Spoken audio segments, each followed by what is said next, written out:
안녕하세요. 오늘의 데일리 뉴스레터에 오신 것을 환영합니다. 이게 한국이 숨기고 있던 진짜 힘이군요.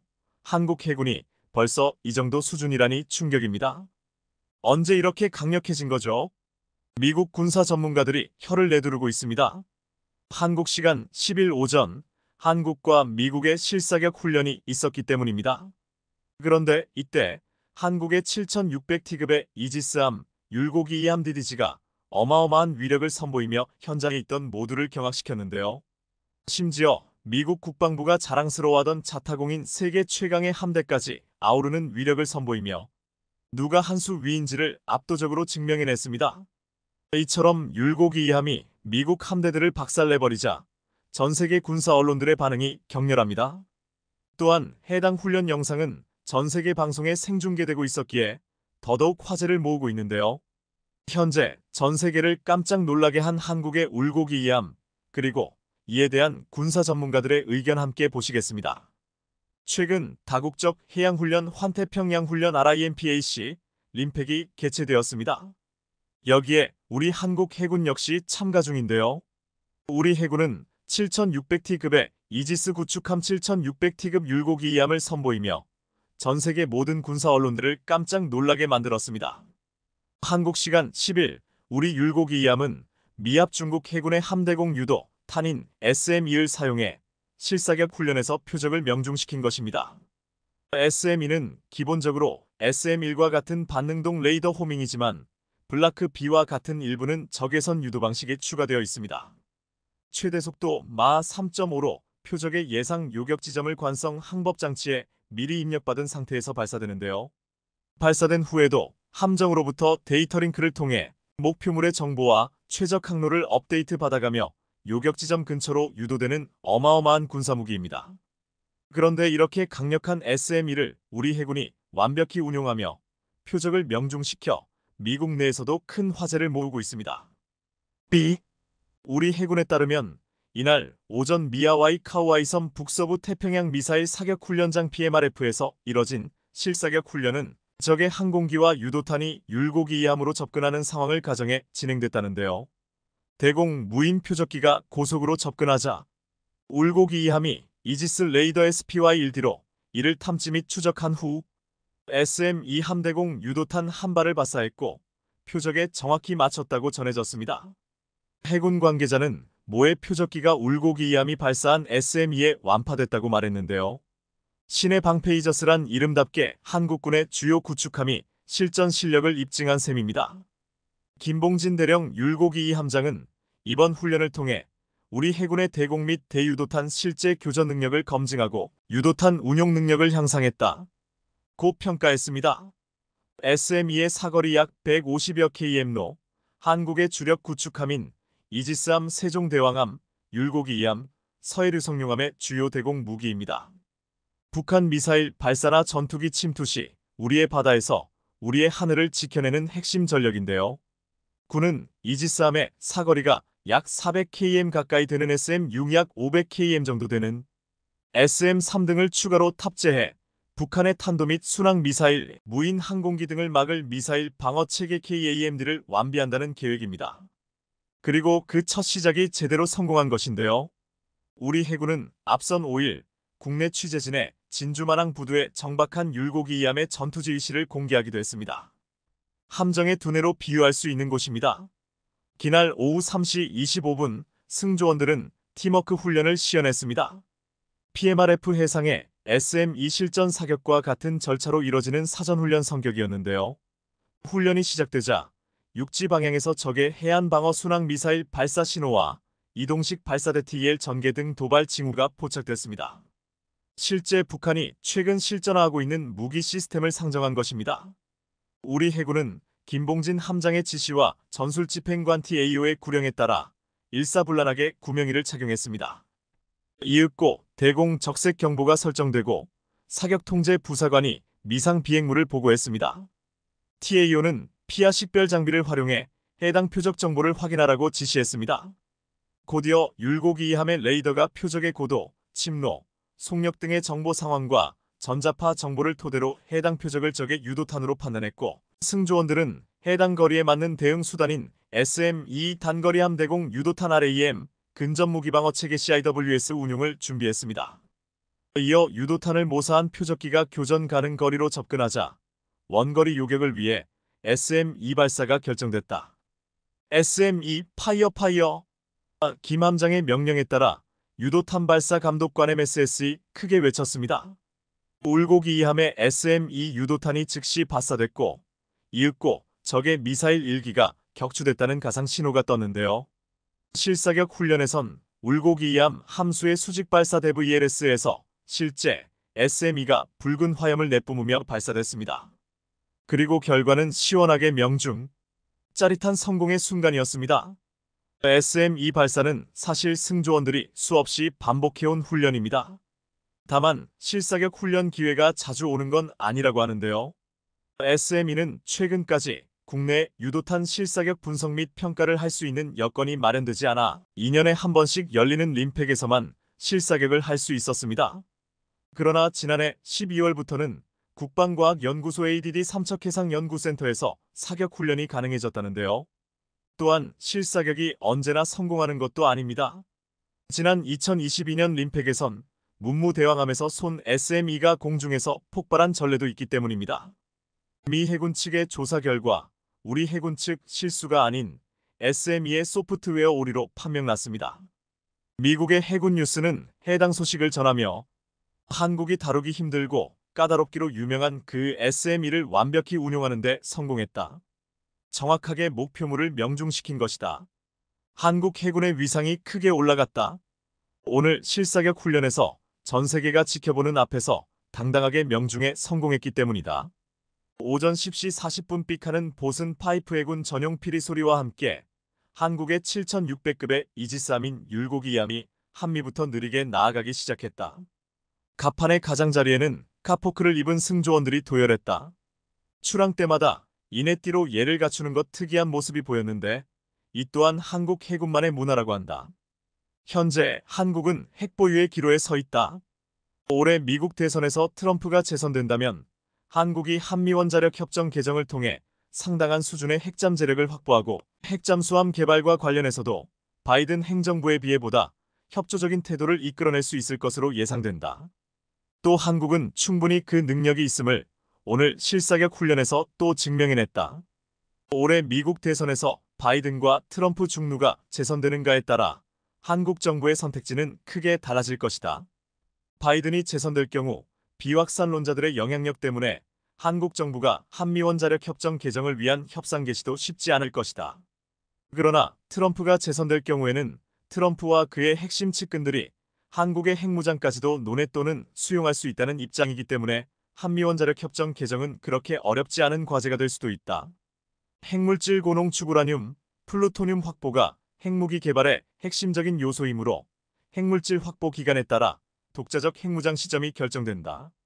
벌써부터 이만한 군사력을 갖춘 한국이 핵까지 보유하게 된다면 어떤 일이 벌어질지 벌써부터 흥미진진하다. 라는 의견을 전했습니다. 한편 도널드 트럼프 전 미국 대통령이 재집권할 경우 북한과의 직접 외교에 나서는 대가로 동맹인 한국의 불만을 잠재우기 위해 한국의 자체 핵무장을 용인하거나 전술핵 재배치에 나설 가능성이 있다는 전문가의 관측이 나와 미국 내에서 엄청난 화제가 되고 있습니다. 미 브루킹스 연구소 앤드루 여 선임 연구원은 한국 시간 10일 미국 대선에서 북한의 중요성이란 제목의 보고서에서 트럼프 전 대통령 재집권 시 북미 관계의 기회와 위험의 폭은 매우 넓다. 전통적으로 미국 보수당은 북한의 매파적 입장을 유지했지만 이념과 무관한 트럼프는 대북 문제에 적극적으로 나설 가능성이 크다. 북핵 문제를 풀어낸 첫 미국 대통령이라는 업적을 차지하고자 하는 트럼프의 욕망이 이 같은 접촉을 부채질할 것이다. 때문에 북한과 직접 외교와 협상을 추구하는 과정에서 트럼프 전 대통령이 기존 동맹을 희생할 수 있다. 트럼프 전 대통령은 이미 주한미군 감축 및 한미연합훈련 중단 등을 제안했으며 이는 김정은에게는 매력적이지만 이는 북한에 대한 태세를 훼손하고 억제력도 약화할 수 있다.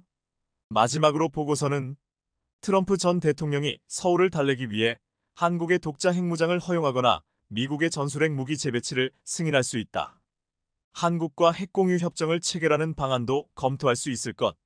무기는 설사 100년 동안 쓸 일이 없다고 해도 단 하루도 갖추지 않을 수 없다. 방금의 말은 조선 후기의 철학자 정약용의 명언입니다. 이미 오래전부터 한국의 선조는 무기에 대한 중요성을 알고 있었고 그로 인해서 다양한 무기들을 개발하고 연구해 왔습니다. 그리고 그런 정신은 지금 역시도 꾸준히 이어져 오고 있는데요. 얼마 전 국방과학연구소 ADD는 마하오 이상의 속도를 낼 수 있는 극초음속 미사일과 극초음속 활공 비행체 개발을 2023년까지 완료될 예정이라고 발표했고, 이런 발표에 해외에서 역시 많은 관심을 보이고 있습니다. 비밀리에 감춘다는 뜻으로서 최근 한국의 비닉 무기들이 몇몇 공개되면서 대외적으로 화제가 되고 있습니다. 마하오 이상의 속도를 낼 수 있는 극초음속 미사일과 비행체가 그것인데요. 사실 한국은 이미 2018년부터 마하오의 속도를 낼 수 있는 미사일을 개발하고 있었습니다. 마하오 속도의 미사일은 한 번 발사하면 지구 전체 어느 곳이라고 해도 30분 이내에 타격할 수 있으며 2분 이내에 북한의 주요 목표물 상공에 도달합니다. 그리고 마하오의 속도답게 모든 미사일 방어 체계를 무시하고 공격이 가능합니다. 정확히 말하자면 현재의 미사일 방어 체계는 마하오의 속도를 방어할 능력이 거의 없어서 공격이 가능한 것이죠. 이미 한국은 탄두 증량 2톤 규모의 사정거리 800km 이상의 현무 4.1 미사일을 비롯해서 함정에서 발사하는 함대지 탄도미사일 현무 4.2, 잠수함에서 발사하는 잠대지 탄도미사일 현무 4.4를 개발했습니다. 국방과학연구소는 이어서 국방우주, 국방인공지능, 레이더, 전자전, 화학생물, 에너지, 사이버 등 다양한 부분에서 기술센터를 설립했고 우주 분야 국방과학 기술을 높은 단계로 끌어올리기 위한 준비를 마쳤다고 발표했습니다. 현재의 극초음속 미사일은 미래 시대의 게임 체인저로 주목받고 있는 만큼 전 세계적으로 기술 개발 경쟁이 치열한 상황입니다. 하지만 극초음속 미사일을 개발하기 위해서는 높은 기술력이 필요로 하며 세 가지의 조건을 모두 만족해야지만 극초음속 미사일이라고 할 수 있는데요. 첫 번째로는 이름 그대로 극초음속의 속력을 낼 수 있어야 하는데요. 최고 속도가 음속의 5배 이상이 되어야 합니다. 참고로 음속은 224km라고 하니 그 속도는 가늠할 수 없을 정도이죠. 두 번째로는 기동 가능성이 있어야 합니다. 기동 가능성이란 비행 시 궤도를 자유롭게 변경하며 기동할 수 있는 기능을 이야기하며 마지막으로는 지속적 대기권 비행이 가능해야 합니다. 포물선을 그리며 탄도 비행을 하는 것이 아닌 비탄도 비행으로 낮은 고도로 비행을 할 수 있어야 합니다. 그리고 이 세 가지 조건을 모두 만족한 극초음속 미사일은 크게 두 종류가 있는데요. 첫 번째로는 극초음속 순항 미사일인 HCM입니다. 극초음속 순항 미사일은 스크램제트 엔진을 사용하는데요. 스크램제트 엔진은 흡입된 공기를 고온 고압축하여 연료를 점화시킨 후 지속적으로 연소하게 만든 뒤 팽창하는 강력한 추력으로서 스크램제트 엔진이 있어야지만 극초음속 상태의 속도를 만들어낼 수 있습니다. 이러한 엔진이 있어야 마하오 이상의 고속 비행이 가능한 것이죠. 거기에 활공체에 비해 낮은 고도로 비행하며 기동 방법 또한 복잡하기 때문에 적의 예측이 어려워지며 그로 인해서 극초음속 미사일의 탐지와 요격 역시 쉽지 않습니다. 두 번째로는 극초음속 활공 비행체 HGV입니다. 극초음속 활공 비행체는 탄두에 탑재되어 발사되는 방식인데요. 지구의 중력을 이용해 곡선을 그리면서 낙하하는 방식으로 운영되며 상공으로 올라간 후 속력을 얻은 뒤 포물선으로 궤도를 바꿔 글라이더처럼 수평 비행으로 활공하는데요. 이러한 비행 방식으로 요격 체계를 회피하며 적을 타격합니다. 이러한 극초음속 미사일은 먼저 개발하고 더 좋은 극초음속 미사일 기술을 개발하는 나라가 강국이 될 것이라는 전망인데요. 극초음속 미사일의 특징으로는 크게 세 가지가 있는데 탄도탄의 긴 비행 궤적과 활공 비행으로 인해 탐지가 힘들며 대공 방어 체계를 피해 비행이 가능하며 비행 궤적 및 타격 위치의 예측이 어렵습니다. 또한 고속, 저공 비행으로 탐지가 어렵고 그렇기에 대응 시간이 짧아 막아내기가 거의 불가능에 가까운 무기인데요. 현재 국방과학연구소 ADD는 극초음속 미사일을 만들기 위한 필수 기관인 램제트 기관에 대해 연구를 진행하고 있습니다. 램제트란 기계 제트 엔진의 하나로서 암축기나 터빈이 없이 고속으로 불어넣은 공기를 원통 안에서 압축하고 연료를 분사, 점화, 연소하여 추진력을 얻는 방식으로 운영되는 엔진이며 램제트 추진 기술은 크게 두 가지가 있는데 액체 램제트와 고체 램제트가 그것입니다. 국방과학연구소는 현재 액체 램제트 추진 방식은 연소장치와 제어 관련 등 다양한 기술이 이미 확보된 상태이며 적용체 계의 다변화와 고속화를 위해 고체 램제트 관련 핵심 기술을 개발 중이라고 하는데요. 고체 램제트 추진 기술은 높은 에너지 밀도를 갖는 고체 연료를 적용하여 비행 성능과 사거리를 훨씬 높은 수준으로 끌어올리는 기술로서 군사적 효용성이 높은 기술이라고 평가받고 있으며 현재 이런 램제트 기술을 이용한 미사일 구조도를 특허에 출원할 정도로 극초음속 미사일 기술이 앞서 나가고 있습니다. 그리고 얼마 전 국방과학기술대제전에서 이미 하이코어 HYCOR이라는 초음속 비행체 형상을 공개했으며 방위사업청과 국가연에서는 극초음속 순항미사일인 HCM에 적용될 핵심 기술을 개발 중이라고 합니다.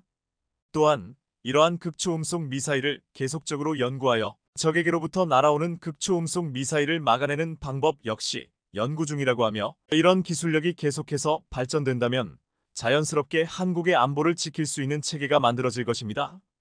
그리고 이런 한국의 극초음속 미사일 개발에 관하여 해외에서는 여러 가지 반응이 있었는데요.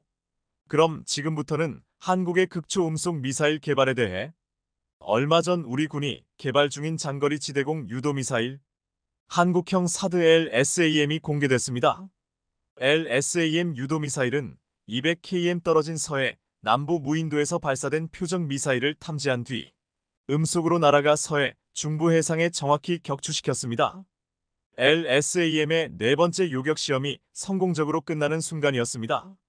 LSAM은 사전 포착 선제 타격, 공중 탐지 요격, 대량 응징 보복 등으로 이뤄진 한국형 삼축 체계 중 방어의 핵심으로 꼽힙니다. LSAM에서 탄도미사일을 탐지해 추적하는 시커 정밀 추적기와 탄도미사일을 파괴하는 직격 비행체 KVK-1B 컬은 국내 기술로 개발됐는데요. 이와 비슷한 성능을 가진 무기를 개발한 국가는 현재 미국과 이스라엘뿐입니다. 올해 초 UAE에서 개최된 IDEX 2023 방산 전시회 당시 이러한 기술력을 본 무함마드 빈 자이드 알 나하얀 대통령은 LSAM에 커다란 관심을 표명한 것으로 알려졌습니다. 그런데 이번 이스라엘 팔레스타인 전쟁에서 눈여겨볼 장면이 있습니다. 지금 보시는 장면은 하마스 특수부대가 이스라엘에 침투하는 장면입니다. 평화로운 오전 시간, 이스라엘 사람들은 하늘에서 수없이 내려오는 공수부대의 실체를 정확히 모르는 상황에서 그저 바라보고 있는 사람도 있었습니다. 그런데 이날 하마스 특수부대를 근거리에서 찍은 사진을 보면 그들이 타고 온 장비는 조악하기 이를 데 없었습니다. 고가의 낙하산도 아니고 아주 허술한 형태의 거대한 풍선이 달린 바이크이자 동력 패러글라이더였던 것입니다. 거대한 선풍기가 달린 바이크 위에 낙하산을 달아놓은 우스꽝스러운 형상이지만 하마스 특수부대원들은 이걸 타고 철책을 넘어 이스라엘을 급습했습니다. 충격적인 것은 그 비싼 아이언돔은 싸구려 동력 패러글라이더들이 침투하는 것을 막을 수 없었다는 점입니다. 자세히 보면 하마스 특전사들이 타고 온 바이크는 사실상 뼈대만 있는 2인승 바이크이고 기관총을 든 사수와 운전수가 탑승해 있습니다. 바이크 뒤에는 거대한 펜펜을 달아놨는데 바이크 위에는 낙하산이 펼쳐져 미끄러지듯 낙하할 수 있는 구조였습니다. 이 동력 패러글라이더가 실전에서 얼마나 유용할지는 미지수이고 바이크 뒤에 달린 펜이 공중에서 충분한 동력을 전달할 수 있는지도 알 수 없습니다. 하지만 하마스가 이런 장비를 침투 작전에 채용한 이유는 이스라엘군의 촘촘한 대공 방어망을 회피하기 위한 고육지책이었을 것으로 추측되고 있습니다. 그리고 그 방법은 가성비 측면에서도 상당히 효과적이었습니다. 이스라엘이 그토록 자랑했던 아이언돔은 레이더로 위험물체를 감지한 뒤 미사일을 쏴 격추하는 방식입니다. 통상 레이더는 낮은 고도로 날아다니는 작은 물체는 포착하기 힘듭니다. 하마스 조직원들은 레이더의 탐지망에 걸리지는 않을 만큼 낮게 날 수 있는 조악하지만 효과적인 기체를 만들어낸 것으로 보입니다. 하마스 대원들이 동력 패러글라이더를 타고 착륙하는 모습은 SNS 등을 통해 공유됐고 이 장면을 본 많은 사람들의 공포심을 자극했습니다. 영국 데일리 메일에 따르면 급습 당시 하마스 조직원을 직접 목격한 이스라엘 시민은 죽음이 이렇게까지 가깝게 느껴졌던 적이 없었다. 실존적 두려움을 느꼈고 이번에는 정말 모든 캐끝인 줄 알았다라고 당시 심경을 토로했습니다. 그런데 하마스 대원들의 침투 장면은 누구보다 분단국인 한국인들에게 커다란 공포감을 주었습니다. 휴전선을 사이에 두고 남북이 대치하고 있는 한반도에서 만일 북한이 저런 방식으로 침투하면 어떻게 되는 것인가? 휴전선 일대의 방공망도 저런 식이면 무력화되는 것은 아닌가? 남의 일 같지가 않았던 것입니다. 하지만 한국은 아이언돔을 완전히 능가할 만한 엄청난 방공망을 이미 완성해버렸습니다. 얼마 전 한국형 스타워즈 기술로 불리는 레이저 대공무기가 개발된 것입니다. 이 레이저 대공무기는 드론 요격용 레이저포로 북한의 무인기 공격에 대응할 수 있는 대표적인 무기로 손꼽힙니다. 우리나라가 내년부터 레이저 대공무기를 양산하면 세계 첫 레이저 대공무기를 배치하는 국가가 되는데요. 미국도 레이저 대공무기는 아직 실전 배치하지 못했기 때문입니다. 미 해군은 2020년 고에너지 레이저 무기를 공개했고 다음에 미 해병대는 적어도 대공 레이저 무기를 개발해 소형 드론을 요격, 격추하는 영상을 공개한 바 있는데요. 미 공군과 육군은 각각 F-35 스텔스기와 스트라이커 장갑차에 출력 50kW급 레이저 무기를 장착할 예정입니다. 영화 스타워즈를 보면 우주를 날아다니는 전투기들이 레이저포를 쏘는 장면이 나옵니다. 인기 게임 스타크래프트에서도 테란 종족의 레이저포는 가공할 파괴력을 보여줍니다. 공상과학 영화나 게임에서나 봤을 법한 레이저 무기가 실전 배치 단계로 진화하고 있습니다. 빛의 속도로 이동하는 지향성 에너지를 이용하는 레이저 무기는 사실상 회피가 불가능해 드론 미사일 등에 대한 최적의 요격 수단으로 주목받고 있는데요. 특히 저고도에서도 강한 위력을 발휘하는 만큼 우리에게는 반드시 필요한 무기입니다. 최근 한국국방과학연구소 ADD는 레이저 대공 무기의 시험평가를 진행했는데 평가 결과 국방부는 레이저 무기에 대해 전투용 적합 판정을 내렸습니다. 전투용 적합 판정을 받았다는 것은 무기 체계 개발이 완료됐고 본격적인 양산과 실전 배치가 가능하다는 의미입니다.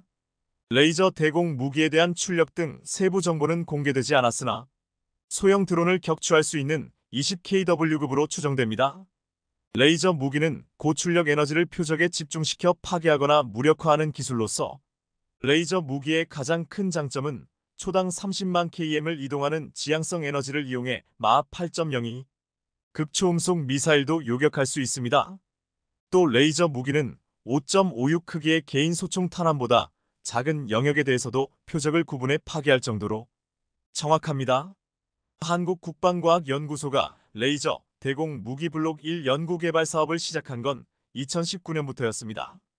2019년 당시 20kW 출력 레이저 빔이 1km 거리에 떨어져 있던 철판 표적을 뚫는 성능을 시연해 보였는데 이때 시연에 쓰인 표적은 북한 노동미사일이나 2014년 파주에서 발견된 북한 무인기와 동일한 재질로 제작됐습니다. 그로부터 3년이 지난 올해 9월 완벽한 명중률로 드디어 시험평가에서 적합 판정을 받았습니다. 한국의 레이저 대공무기는 사거리가 3km로 늘었고 레이저를 30회 발사해 3km 밖에 있는 무인기 30대를 모두 맞춰 100% 명중률을 기록한 것입니다. 국산 레이저 대공무기의 출력은 20kW로 통상 드론을 격추하는데 2050kW급 출력이 대전차 미사일을 파괴하는데 100kW급 출력이 순항 미사일을 무력화하는데 300kW급 출력이 필요합니다. 따라서 우리 군은 앞으로 레이저 대공무기 블록 1을 2030년까지 더욱 발전시켜 출력을 30kW까지 늘릴 예정입니다. 한국의 레이저 대공무기는 속도와 가격 경쟁력이 장점으로 꼽힙니다. 레이저는 초당 30만 km을 날아가 극초음속 미사일보다 빠릅니다. 따라서 레이저를 피하거나 레이저 공격에 맞대응하는 것은 사실상 불가능합니다. 가격도 저렴합니다. 레이저 무기는 1회 발사 비용이 $1가량입니다. 사드 미사일 한 발이 110억 원이고 신궁 미사일 한 발이 2억 원인 것과 비교하면 비교할 수 없을 정도로 저렴합니다. 현재 북한의 장사정포는 우리 수도권에 매우 큰 위협으로 작용하고 있습니다. 하지만 이스라엘의 아이언 빔과 같은 레이저 무기로 방어망을 구축하여 북한 장사정포의 공격을 효과적으로 방어하게 되면 국민의 생명과 각종 자산을 보호함은 물론 대화력전에서 절대 우위를 점할 수 있을 것입니다. 또한 최근 우크라이나 전쟁에서 드론이 주목받고 있는데 드론을 이용하여 동시다발적으로 특정 지역을 집중 공격할 경우에도 역시 아이언빔과 같은 레이저 무기로 방어망을 구축하게 되면 기존의 단거리 방공무기 20발칸, 천마, 신궁에 비하여 매우 효과적으로 경제적으로 드론 공격을 격퇴시킬 수 있을 것입니다. 나아가 미국에서 개발이 진행 중이거나 전력화되고 있는 육군, 해군, 공군의 각종 레이저, 무기 AHEL, TALWS, 힐리아스, DMSHORAD 등 수준의 레이저 무기를 우리 항공기나 함정, 장갑차에 탑재해 각종 임무에 투입하게 되면 현재 운용하고 있는 재래식 무기와 더불어 월등한 능력으로 주어진 임무를 수행할 수 있을 것입니다. 예를 들어 레이저 대공무기를 KF-21, K, K9, 레드백 장갑차의 방어 시스템으로 장착하면 더욱더 강력한 무기가 될 것으로 예상됩니다. 드론이 근처에 오기 전에 요격할 수 있기 때문입니다.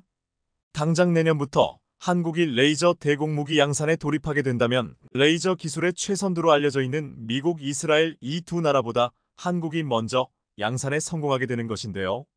이러한 한국에 주어야 할 돈을 차일피일 미뤄온 인도네시아는 땅을 치고 후회할 것으로 보입니다. 반도체 파운드리 기업들 간 3나노 경쟁이 가속화되고 있는 가운데 얼마 전 TSMC의 기술이 사기에 가까울 정도로 부풀려져 있다는 정황이 드러나 삼성이 반격의 기회를 잡을 것이란 전망이 나오고 있습니다. 애플은 얼마 전 업계 최초로 3나노 공정 기반의 모바일 애플리케이션 프로세서 AP-A17을 아이폰 15에 장착했습니다. 그런데 문제는 A17의 생산을 담당하는 TSMC가 보여준 성능 향상이 이전 세대에 비해 기대 수준을 크게 만족하지 못했습니다. 반면에 삼성전자는 3나노 2세대 공정이 기존 4나노 공정과 견주어 성능은 22%, 전력 효율은 34% 향상됐다고 밝혔기 때문입니다. 삼성의 3나노의 경우 반도체가 차지하는 면적은 기존 대비 21% 축소됐고 성능-P, 전력-P, 크기어로 불리는 반도체의 핵심 경쟁력 모두가 상당 부분 개선되었던 것입니다. 따라서 지금 업계에서는 TSMC의 3나노 공정이 아직 초기 단계이며 미완성 공정이라는 점을 문제로 지적하고 있습니다. 시장조사업체 테크인사이트의 자회사인 IC놀로지 LLC의 분석에 따르면 TSMC의 3나노 공정은 공정 미세화에 따른 트랜지스터의 집적도가 인텔의 7나노급 공정인 인텔사와 비슷한 수준으로 나타났습니다. 집적도뿐만 아니라 고성능 셀 하이 퍼포먼스 셀즈로 비교해도 성능 향상 측면에서 인텔의 7나노 공정과 비슷한 수준이라는 것입니다. 발열 문제와 전력 효율성 측면에서도 개선된 게 없다니 이 정도면 거의 사기 수준 아니냐는 게 업계의 반응입니다. 해외 IT 매체들도 A17에 적용된 TSMC 3나노 공정에 부정적인 반응을 내놓아 TSMC는 지금 최악의 위기를 맞고 있습니다. 영국 IT 전문 매체 PC게이머는 아예 이렇게 직격탄을 날렸습니다. 새로운 3나노 실리콘의 장점이 어디에 있는지 알기 힘들다. 새로운 SoC 시스템 온칩는 트랜지스터 수가 크게 증가하지 않고 성능이 크게 향상되지 않으며 효율성도 크게 향상되지 않았다. 한편 3나노 모바일 AP 시대가 열리면서 파운드리 기업 간의 경쟁은 가속화되고 있습니다. 퀄컴은 2024년 3나노 공정을 통해 스냅드래곤 8 4세대를 생산할 예정이고 삼성도 이르면 올해 말 4나노 공정을 활용한 엑시노스 2400을 공개하고 내년 말 3나노 공정을 적용한 신제품을 개발할 예정인데요. 이 가운데 삼성전자는 내년에 3나노 2세대 공정 양산에 들어갈 예정입니다. 지난해 삼성전자는 3나노 GAA 2세대 공정에서 대형 모바일 고객을 이미 확보했다고 밝힌 바 있는데요. 일각에서는 반도체 설계업체들이 제조 비용 절감과 공급망 안정을 위해 삼성전자의 3나노 공정을 함께 이용할 수 있다는 관측도 나오고 있습니다. TSMC의 3나노 수준이 실망스러운 것으로 나타남으로써 삼성에게 기회가 올 것이란 이야기입니다. 또한 업계에서는 3나노 이하 파운드리 자체 난이도도 높기 때문에 이미 3나노 GAA-FET 수율이 60% 이상 올라온 삼성전자가 2나노 경쟁에서도 유리할 것으로 전망했습니다. 3나노는 삼성전자가 지난 2022년 세계 최초로 상용화한 기술로 현재 삼성과 TSMC가 유일하게 생산하고 있습니다. 그런데 업계에서는 TSMC가 3나노에 적용하고 있는 핀펫 FET 방식이 한계에 도달한 것으로 보고 있습니다. 핀펫은 기존 평면 구조의 한계를 극복하기 위해 도입된 입체 구조의 공정 기술로 TSMC는 3나노 미만 초미세 공정에 주로 활용해 왔습니다. 반면 세계 파운드리 2위 삼성전자는 3나노에 GAA 게이트 올어라운드 기술을 적용했습니다. GAA 기술은 3나노 이하 초미세 공정에서 핵심 기술로 꼽힙니다. 채널과 게이트가 3면이 맞닿는 핀펫과 달리 GAA는 4면에서 맞닿게 해 전력 소모가 더 적고 누설 전류도 적다는 특징이 있습니다. 또 GAA는 핀펫보다 전력 대비 성능 측면에서도 10% 정도 우위에 있는 것으로 알려져 있습니다. 그래서 업계에서는 3나노 이하 공정부터 삼성이 TSMC에 앞설 가능성이 높다고 전망하는 것입니다. 애플의 아이폰 15에 자신들이 개발한 3나노 N3을 적용하기로 했을 때만 해도 기고만장했던 TSMC는 자신들의 3나노 수준만 탄론하고 시장의 반응이 싸늘하자 시작부터 꼬이고 말았습니다. 3나노를 기점으로 이제 TSMC와 삼성전자의 기술 격차는 극명해질 것입니다. 이런 타이밍에 메모리 반도체 분야에서도 삼성전자는 기회를 잡았습니다. 삼성의 과감한 메모리 반도체 감산 전략이 먹히고 반등을 시작한 것입니다. 감산 효과가 통상 36개월 이후 나타난다는 점에 비춰볼 때 올해 하반기는 업황 정상화에 있어 적기인 셈입니다.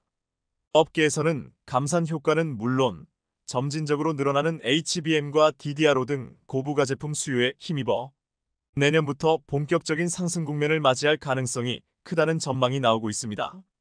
반면 일본 반도체 업체 키옥시아는 최악의 상황을 맞았습니다. 감산의 감산을 이어가는 것도 모자라 엎친데 덮친 격으로 이와테현 기타가미시 공장 부지에 신설하고 있는 새로운 반도체 공장의 가동을 내년 이후로 연기할 방침이라고 발표한 겁니다. 세계 반도체 시장이 악화되면서 가동 시기를 늦추기로 한 것인데요. 키옥시아는 일본 사회의 디지털화에 따른 반도체 수요 확대를 기대하고 대규모 공장을 만들고 양산에 들어가려고 했지만 코로나19 직격탄을 맞은 데 이어 반도체 불황까지 겹치면서 감산을 계속해왔고 반도체 공장을 지어놓고도 가동조차 연기할 수밖에 없는 상황이 된 것입니다. 그런데 현재 반도체 업계에서는 낸드 시장이 내년 상반기까지 불황을 이어갈 가능성이 높아지면서 반도체 상위 업체 중 한 곳이 사업을 접게 되는 치킨 게임 결과가 내년 안에 드러나게 될 것이라고 예상하고 있습니다. 그 회사가 어디냐? 이목이 쏠린 가운데 가장 유력한 후보인 키옥시아는 웨스턴 디지털과의 합병을 추진해오고 있지만 이제는 두 회사의 합병에 아무도 관심을 두지 않을 만큼 경쟁력을 잃어가고 있습니다. 현재 낸드 상위 업체 중 가장 위태로운 곳은 2위 키옥시아와 4위 웨스턴 디지털입니다. 삼성전자와 SK하이닉스도 이 기업들이 치킨 게임의 최종 희생양이 될 것이란 계산 아래 내년까지 버티기 전략에 돌입했다고 전해집니다. 우선 키옥시아와 웨스턴 디지털은 길어지는 낸드 시장 불황을 버텨낼 실탄, 즉 재무적 여력이 부족합니다. 키옥시아는 이미 자본의 상당 부분을 까먹을 만큼 재무 여력이 없는 상황인데 여기에 신공장 투자나 연구개발까지 이어가야 하는 상황이라 웨스턴 디지털과 합병 후 기업 공개 IPO를 하는 방식으로 자금 마련에 나서지 않으면 답이 없지만 두 회사의 합병은 지지부진한 상황입니다. 그 사이 낸드 시장이 급격하게 얼어붙으면서 벼랑 끝에 몰린 것인데요. 낸드 시장의 혹한기가 예상보다 길어지는 데다 인공지능 AI 투자붐이 불고 디램으로 수요가 쏠리면서 낸드 수요가 되살아나기는 더 요원해졌기 때문입니다. 게다가 낸드 사업에만 집중하는 키옥시아와 웨스턴 디지털과 달리 삼성과 SK하이닉스, 마이크론 등 나머지 경쟁사들은 모두 디램을 주력으로 하는 곳들이라 인공지능 투자 수혜를 크게 누리고 있다는 점도 타격이 될 것으로 보입니다. 디램과 낸드 사업을 모두 하는 삼성과 SK는 낸드에서 강도 높은 감산을 하고 적자를 보는 대신 디램에서 고부가 제품으로 고수익을 창출하는 덕분에 낸드 적자를 만회하고 투자를 이어가고 있습니다. 그래서 키옥시아와 웨스턴 디지털이 이 치킨 게임의 패배자가 유력해 보이는 지금 아무도 두 회사의 합병에 관심조차 없습니다. 반면 키옥시아와 웨스턴 디지털이 생존 게임에서 살아남지 못하면 낸드 시장은 빠르게 회복될 것으로 전망됩니다. 그리고 그 수혜는 삼성과 SK하이닉스가 될 것입니다. 이미 기술면에서 삼성과 SK가 저만치 앞서고 있기 때문입니다. 냉혹한 글로벌 반도체 경쟁 무대에서 치킨 게임에서 패배할 회사들이 나올 때까지 삼성과 SK하이닉스로서는 느긋하게 기다릴 전망입니다. 미국과 중국의 패권 다툼 속 한국은 그야말로 죽을 맛입니다. 한국은 전쟁의 폐허 속에서 미국의 지원 하에 개발도상국을 넘어 선진국으로 성장하는 데 성공했습니다. 물론 그 와중에 IMF라는 초대형 악재도 있었지만 국민들이 한데 힘을 모아 위기를 극복하는 데 성공했습니다. 2000년대 한국은 성장이 둔화될 위기가 있었지만 당시 급성장하는 중국 시장을 이용하면서 다시 한번 경제 성장을 이룰 수 있었습니다. 일본은 한국을 박쥐와도 같은 나라로 부르는데요. 미국의 동맹국으로 군사적 협력을 하고 있으면서 동시에 경제적 이득은 중국에서 취하고 있다는 것이 이유입니다. 사실 이는 오히려 칭찬으로 들을 수 있는데 미국과 중국이라는 초거대 국가 사이에서 이득을 최대한 보고 있다는 뜻이기 때문입니다. 하지만 중국이 미국의 발톱을 드러내면서 이런 좋은 시절도 끝이 나고 있는 상황입니다. 현재 한국 상황은 고래 싸움에 새우등이 터진다는 속담이 이보다 잘 어울릴 수 없습니다. 인플레이션 법안 IRA를 계기로 전기차는 보조금에서 제외됐고 한국의 핵심 산업인 반도체 산업은 기존의 라이벌이었던 대만에 이어서 미국과 중국, 일본, 여기에 유럽까지 경쟁을 선언한 상황입니다. 차세대 핵심 산업으로 성장할 것으로 기대되는 배터리 산업 역시 비슷합니다. 중국 공산당의 방해로 사실상 진출이 불가능한 중국 시장을 제외하면 한국은 미국과 유럽 등 세계 주요 시장을 장악하고 있다고 해도 과언이 아닙니다. 늘 중국의 CATL의 점유율이 늘고 한국 배터리 3사의 점유율이 감소한다는 기사가 나오지만 중국 시장을 제외하면 한국 기업들이 1위를 놓고 다투고 있는 것이 현실입니다. 미국은 중국산 원자재를 사용할 경우에 전기차와 배터리를 미국에서 판매하지 못하게 막겠다고 하는데 중국이 원자재 시장을 장악하도록 놔둔 것은 사실 미국입니다. 희토류나 희소금속을 채굴하고 정제하는 과정에서 막대한 환경 피해가 발생하는데 이를 모두 중국에게 떠넘겨버린 것입니다. 최근 미국이 IRA를 계기로 자국 내 공장을 지으라고 압박하면서도 멕시코에 손을 내민 것도 환경 오염이 발생할 수 있는 1차 산업은 미국이 아닌 다른 곳에서 하라는 의미이기도 합니다. 최근에는 미국이 중국의 첨단 반도체 장비 수출을 금지하면서 삼성전자와 SK하이닉스를 견제하려는 움직임을 보이고 있습니다. 최근 미국 상무부 산업안보국은 미국의 첨단 반도체 제품과 기술에 대한 대중 접근 제한 조치 2건을 발표했습니다. 먼저 인공지능 AI과 슈퍼컴퓨터에 쓰이는 반도체 칩의 중국 수출을 제한했고 중국 반도체 생산 기업에 미국산 첨단 반도체 장비 판매를 사실상 금지한 것입니다. 중국에서 첨단 산업에 사용할 반도체 수출을 막음으로써 인공지능이나 슈퍼컴퓨터 등 차세대 기술 개발을 막고 중국이 목표로 하는 반도체 자체 생산까지 막겠다는 계획입니다. 상무부의 조치로 인해 미국 기업들은 18나노 이하 D램과 128단 이상 낸드 플래시, 핀페핀 FET 또는 가페지 AAFET 등 비평면 트랜지스터 구조의 16나노미터 로직 반도체와 14나노미터 이하 로직 반도체 기술 및 생산 장비의 수출을 할 수 없게 됩니다. 삼성전자와 SK하이닉스 두 기업은 중국에 공장을 가지고 있고 꾸준히 투자를 진행해 왔습니다.